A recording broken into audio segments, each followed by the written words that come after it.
მოგესალმებით ჩემო ძვირფასებო.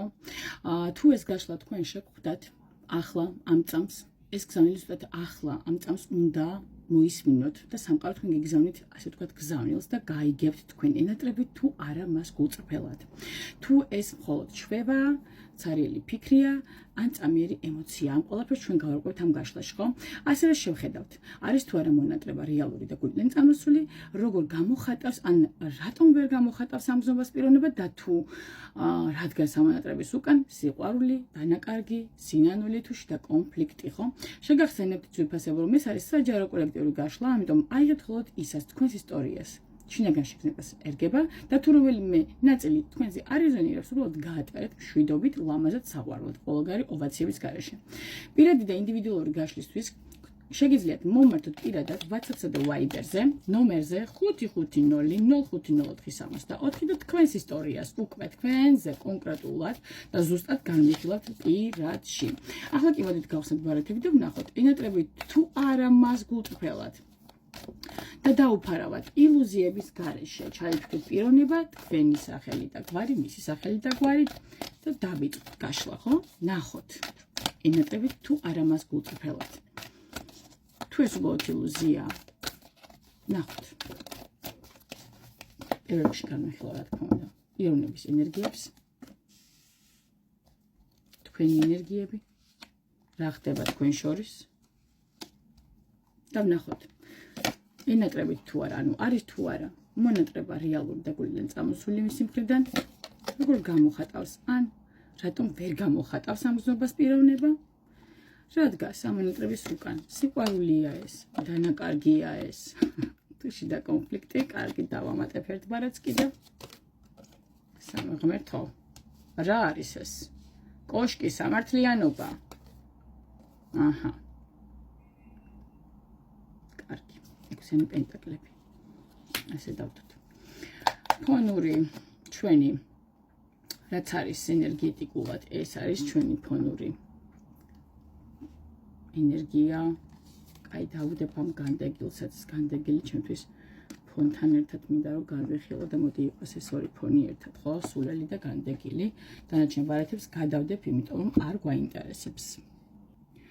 ახლა მე თავიდანვე გეტყვით, რომ ეს გაშლა ეხება ინტენსიურ, ემოციურად დამუხტულ ასეთ კავშირს, ხო?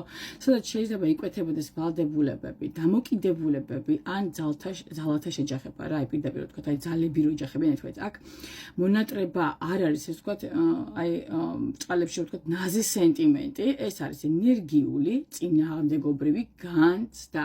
ანუ მოდით ახლა დავიწყოთ პიროვნების ენერგიებით, რომელიც არის კვერთხების ტუზით ასე ვთქვათ, მისი ენერგიები კვერთხების ტუზი ასახავს მის ენერგიებს და ეს არის ძლიერი ცოცხალი იმპულსი. და მეუბნება ეს ბარათი, რომ მასში არის მოლოდნელი ცეცხლი, სურვილი, ამოფრქვეული ფიქრები და მონატრება მოდის როგორც იმპულსი, არა როგორც მშვიდი ნოსტალგია თქვით ამ მიმართებაში. ეს არის გამახსენდი და მომინდა უცებ მე მოქმედა ტიპის ენერგია, სწრაფი ნებიანი და მოუთმენელი, ხვდებით? ეს არის ჩუმის სევდა, ეს არის ენერგეტიკული აფეთქება, რომელიც ხან ქრება, ხან ისევ ბრუნდება თქვენთან მიმართებაში, რაც აქვს, ხვდებით? თქვენი ენერგიები ეს არის ეშმაკის ბარათში და ეშმაკი, ანუ თქვენს ენერგიებში მიგვითებს ძლიერ მიჯაჭვულობაზე, ემოციონალურ ფსიქოლოგიურ კავშირზე, რომელიც გაწყვეტა თქვენ ძალიან რთულია, მაგნეტიზმზე, რომელიც ორივეს გიბრუნებთ ერთმანეთისკენ, ასე ვთქვათ, მიტრიალების სურვილს, ანუ თუნდაც გონებით წინააღმდეგები იყოთ ორივე ამ კავშირში დაბრუნებით, ხვდებით? აქ მონატრება ორმხრივად გამწვავებულია თქვენიდან გამომდინარე, მაგრამ განსხვავებული ხარისხით, ხვდებით? თქვენთვის ეს შეიძლება იყოს უფრო ღრმა დამოკიდებულება, შიში დანაკარგის მისია დაკარგვის, ხო? ან შინაგანი ბრძოლა, რომ უნდა გაუშვათ, მაგრამ ვერ უშვებთ, ხო?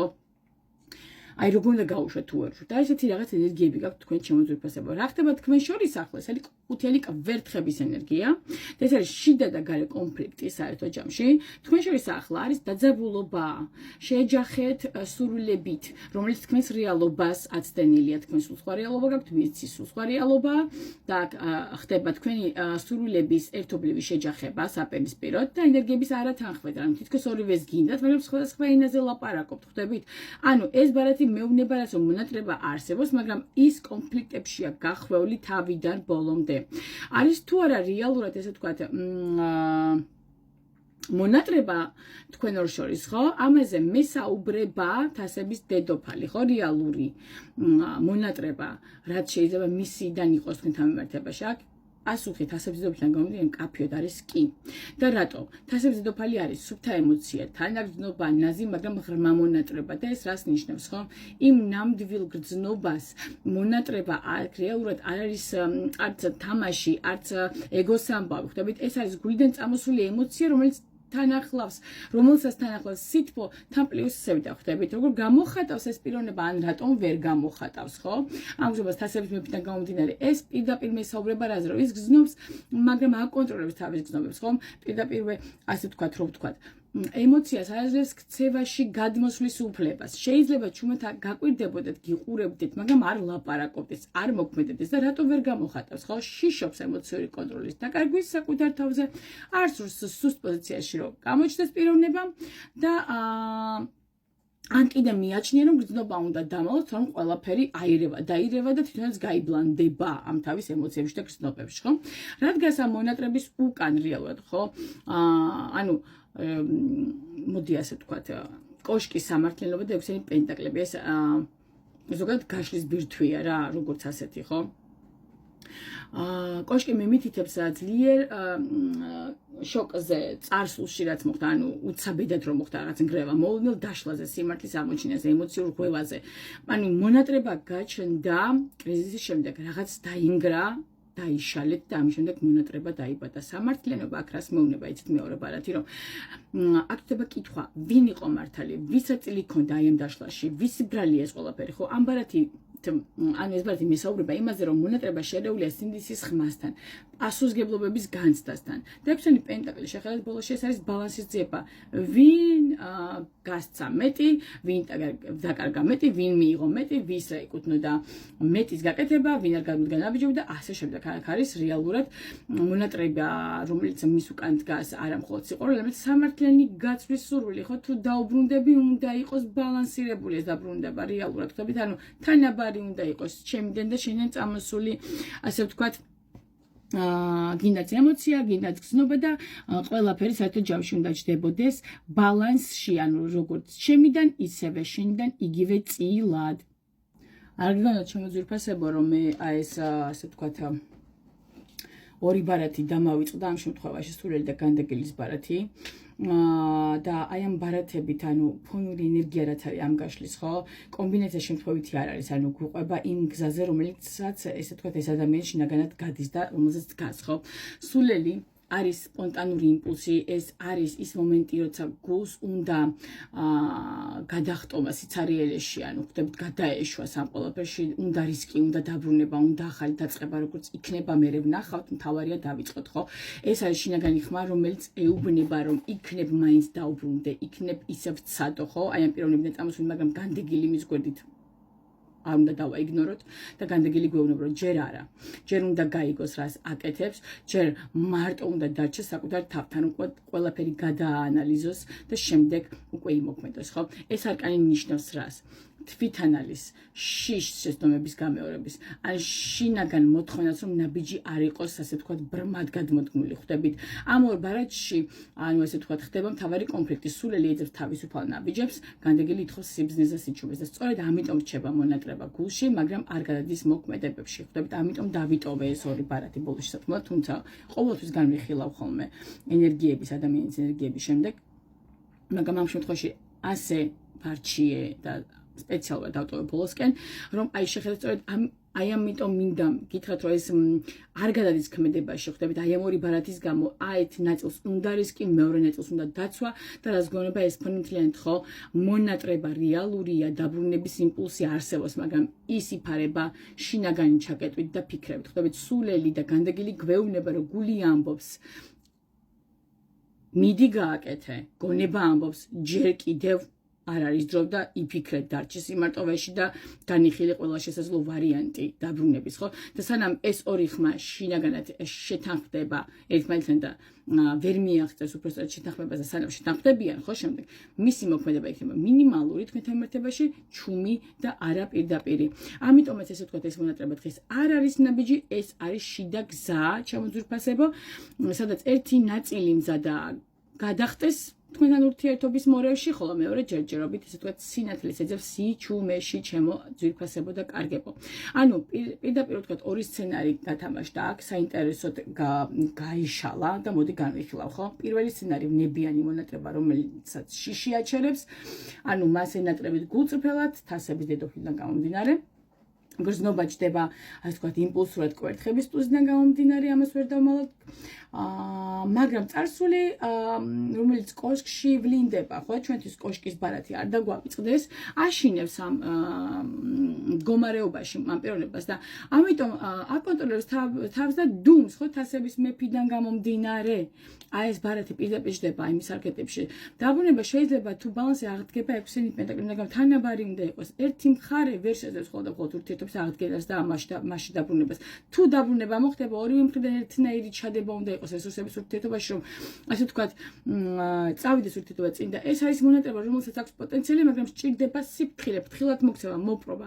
მეორე სცენარში ასეთი რაღაც შეიძლება იყოს. მონატრება როგორც შიდა კონფლიქტი და მონატრება რეალურია, მაგრამ შერეულია დანაშაულთან და შიშთან, ჩემოძვირფასებო, გრძნობს პიროვნება, მაგრამ თვლის, რომ დაბრუნება უსამართლო და დამანგრეველი იქნება.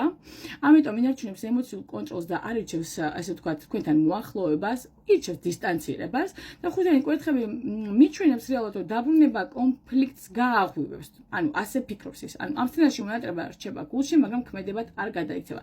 პირველ სცენარში გათამაშდება, რომ დაბრუნება მოხდება, თუ ორივე მხრიდან იქნება სიფრთხილე და თანაბარი ძალების ჩადება და მეორე სცენარი შეიძლება გათამაშდეს პიროვნებებისთვის, ანუ რეალურად ისე რომ დაბრუნება მხოლოდ იქნება ფიქრებში, ქმედებებში არ გადავა და დარჩება ეს მონატრება გულში და ფიქრებში. ანუ რეალურად ნახეთ, ტარო გვევნება, რომ კი, რეალურად ის გულწრფელად გნატრობთ ორივე ვარიანტში, მაგრამ ეს მონატრება არ არის მარტივი, ხო? ეს არის შერეული ვნებასთან, შიშთან, სინდისთან, ძალათა ბალანსთან, ხო? და კითხვა ახლა თქვენკენ არის მომართული და თქვენთან აქვს კითხვა, ანუ რეალურად გინდათ დაბრუნება ამ ნებისმიერ ფასად, ანუ თუ მხოლოდ მაშინ, როცა გრძნობა და სამართლიანობა ერთ წუთში შეხვდება, მაშინ გინდა დაბრუნება, ანუ გიღირთ, ანუ რეალურად ეს პიროვნება რომ დაბრუნდეს. ანუ ეს თქვენს ხელთარი, გადაწყვეტილებები ყოველთვის თქვენს ხელთარი, ჩემო ძვირფასებო. მოკლედ, როგორც შევძელი ისე ავხსენი ახლა მე ეს გაშლა, იმედი მაქვს, რომ ყველა ჩაწვდებით, თუ არც ველოდება რომ ყველა ჩაწვდეთ, მაგრამ სიღრმისეულად თუ მოვისმენთ, კარგად მიხვდებით რის თქმა მინდა და როგორ საუბრობ, ანუ სტანდარტულად არ საუბრობ მე როგორც ყველა.